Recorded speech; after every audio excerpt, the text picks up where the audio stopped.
আপনি যেহেতু এই ভিডিওতে ক্লিক করেছেন তার মানে আপনি পজে কাজ করছেন এবং পজে যদি কাজ করে থাকেন তাহলে আপনার মাথায় হয়তোবা অনেক ধরনের প্রশ্ন ঘুরপাক খাচ্ছে এবং তার মধ্যে অন্যতম আমরা যে পয়েন্টটা কালেক্ট করতেছি এটা কি টোকেন নাকি এটা কনভার্ট করে আমাদেরকে টোকেন দিবে। এছাড়াও এই পজ ইয়ারড্রপটি লিস্ট কবে হতে পারে, এটার মধ্যে ক্রাইটেরিয়া কি কি দেওয়া হবে এবং এখানে সবথেকে বেশি টোকেন কোন কাজের উপর দেওয়া হবে। এন্ড আজকের এই ভিডিওর মধ্যে আমি এই সম্পূর্ণ বিষয় পার্ট বাই পার্ট শেয়ার করব এবং প্রমাণ সহকারে দেখিয়ে দিব। তাই আপনারা যারা পজে কাজ করছেন আপনারা এই ভিডিওটা স্কিপ না করে সম্পূর্ণ ভিডিওটা দেখবেন। ভিডিওতে যদি এখন লাইক করে না থাকেন তাহলে এখনই একটু লাইক করে দিবেন, আর চ্যানেলে যদি নতুন না থাকেন তাহলে চ্যানেলটি সাবস্ক্রাইব করে দিবেন।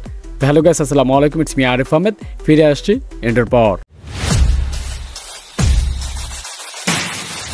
তো আমি সরাসরি চলে যাব তাদের অফিসিয়াল কমিউনিটির মধ্যে, কারণ গতকালকে রাত্রেই কিন্তু এই বিষয়গুলো তারা তাদের নতুন পোস্টের মাধ্যমে ক্লিয়ার করেছে এবং এখানে অনেকগুলো ইম্পর্টেন্ট বিষয় শেয়ার করেছে যেগুলো আপনাদের অবশ্যই জানা উচিত যদি আপনি পজের মধ্যে ভালোভাবে কাজ করে থাকেন। তো সর্বপ্রথম টিজির কথা বলা হয়েছে, মানে কবে লিস্টিং হতে পারে বা টোকেন আমরা পেতে পারি। তো এখানে দেখছেন ওয়েন টিজি লেখা এবং নিচে লেখা আছে দেখেন, the pause project is transitioning into a new phase in preparation for the টিজি.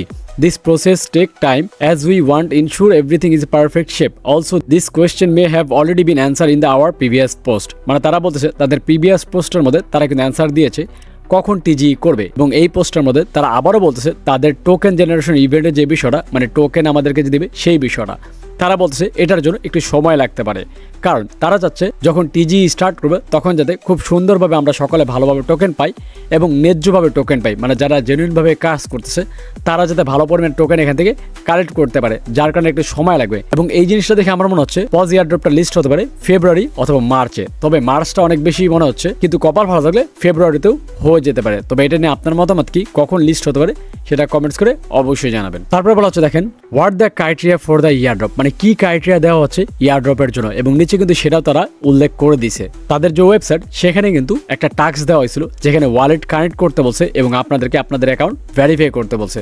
যেমনটা এই যে আমরা যখন ওয়েবসাইটে যাই তখন কিন্তু আমাদের দেখায় আমাদের অ্যাকাউন্ট ভেরিফাই, দেখতে পাচ্ছেন ভেরিফাই ইয়োরসেলফ হয়ে গেছে এবং যারা যারা এখানে এসে আপনার ওয়ালেট কানেক্ট করছেন দোনোটা আপনারা অলরেডি ভেরিফাইড ইয়ারড্রপের জন্য, মানে তাদের মেন ক্রাইটেরিয়া ছিল এটা। এবং এটা নিয়ে কিন্তু তারা গেমের ভেতর টাস্কও নিয়ে আসছিল যেখানে লিখে দিয়েছিল ম্যান্ডেটরি, মানে বাধ্যতামূলক, এটা করতেই হবে আপনাকে এবং এটা যারা যারা কমপ্লিট করছেন আপনারা সকলে এখান থেকে ইয়ারড্রপ পাবেন।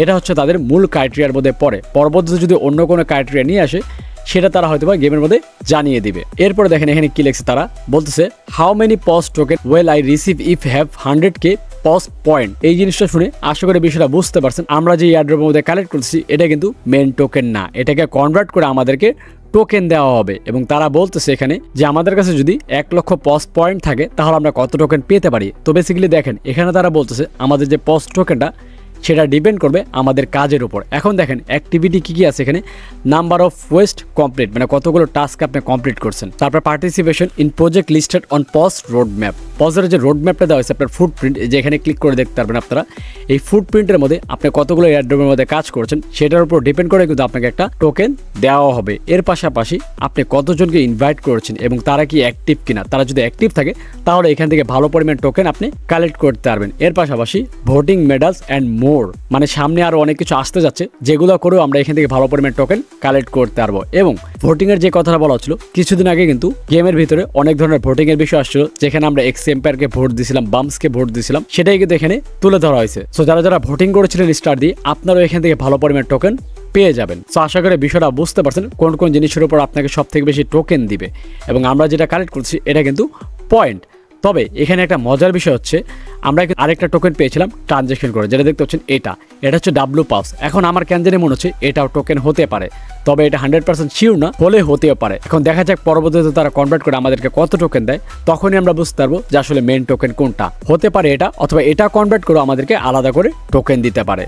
তো এখন দেখা যাক যখন টোকেন দিবে তখনই বোঝা যাবে। তো আশা করি বিষয়গুলো ক্লিয়ার হতে পারছেন। বাট ভিডিও শেষ করার আগে আমি আরেকটা জিনিস আপনাদেরকে একটু শেয়ার করতে চাই, আর সেটা হচ্ছে তাদের যে পিকচারটা এখানে কিন্তু একটা জিনিস তারা মার্ক করেছে, দেখতে পাচ্ছেন পাউজ ভাউচার। এখন ভাউচারটা কি আমরা কিন্তু বেসিক্যালি ক্লিয়ার না। ভাউচার হতে পারে এমন একটা বিষয়, ধরেন একটা আপনাকে কার্ড দিবে অথবা যে কোনো টোকেন দিবে যেটা আপনি ক্লেম করে এক্সট্রা অনেকগুলো টোকেন কালেক্ট করতে পারবেন। তো ভাউচারটা হয়তো ইন গেমের মধ্যে কিছুদিনের মধ্যে আসতে পারে, আমি শিওর না, জাস্ট খালি পিকচারটা দেখে আপনাদেরকে শেয়ার করতেছি। এরকম কিছু হতেও পারে নাও হতে পারে, তবে যেহেতু এখানে পজ ভাউচার লিখে দিয়েছে হয়তো বা গেমের মধ্যে পরবর্তী ভাউচার রিলেটেড কিছু আসতে পারে। তবে এটা নিয়ে আপনার মতামত কি সেটা কমেন্টস করে কিন্তু অবশ্যই জানাবেন। তো যাই হোক, এই হচ্ছে মোটামুটি পজের আপডেট। তো আপডেটগুলো কেমন লাগছে সেটা কমেন্টস করে জানান, এবং নেক্সট কোন বিষয়ে ভিডিও চান সেটাও কমেন্টস করবেন, কারণ আপনাদের কমেন্টস থেকে বাছাই করে নতুন আরেকটি ভিডিও আমি নিয়ে আসবো। তো দেখা হচ্ছে নেক্সট ভিডিওতে।